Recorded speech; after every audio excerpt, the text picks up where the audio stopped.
અને તાપી જિલ્લામાં પણ ભારે વરસાદથી પૂરની સ્થિતિનું નિર્માણ થયું છે। પૂરના કારણે જિલ્લાના મોટા ભાગના રસ્તાઓ બંધ થયા। પંચાયત હસ્તકના 29 રસ્તાઓ બંધ થતા લોકોને હાલાકી વેઠવાનો વારો આવ્યો છે।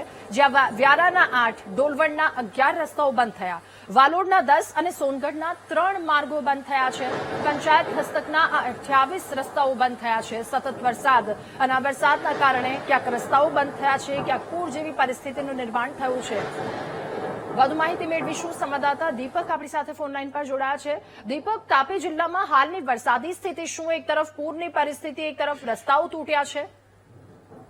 ચોક્કસ રાજા, સવારથી આજે ફરી તાપી જિલ્લામાં ધોધમાર વરસાદ વરસી રહ્યો હતો, જેને પગલે ખાસ કરીને તાપી જિલ્લાના ડોલવણ, વાલોડ તેમજ સોનગઢ તાલુકાનું જે જનજીવન છે તે પ્રભાવિત થયેલું જોવા મળ્યું હતું। વાત કરવામાં આવે તો સતત પડી રહેલ વરસાદને પગલે નદીઓનું પણ જળસ્તર વધવાની સાથે જે ગ્રામ્ય વિસ્તારના જે લો લેવલ પહોંચ્યા હતા એ પાણીમાં ગરકાવ થવાની સાથે તંત્ર દ્વારા વાહન વ્યવહાર માટે બંધ કરી દેવામાં આવે છે। વાત કરવામાં આવે તો હાલ તાપી જિલ્લામાં 29 જેટલા રસ્તાઓ જે છે ગ્રામ્ય વિસ્તારના એ વાહન વ્યવહાર માટે બંધ કરી દેવામાં આવ્યા છે। જેમાં વ્યારા તાલુકાના 4, ડોલવણના 11, વાલોડ તાલુકાના 10 તેમજ સોનગઢના 3 માર્ગો હાલ વાહન વ્યવહાર માટે બંધ કરી દેવામાં આવે છે। જેને પગલે ખાસ કરીને જે ગ્રામ્ય વિસ્તારનું જે જનજીવન છે એ પણ પ્રભાવિત થયેલું જોવા મળી રહ્યું છે। જી, આભાર આપનો વિગતો સાથે જોડાવા બદલ।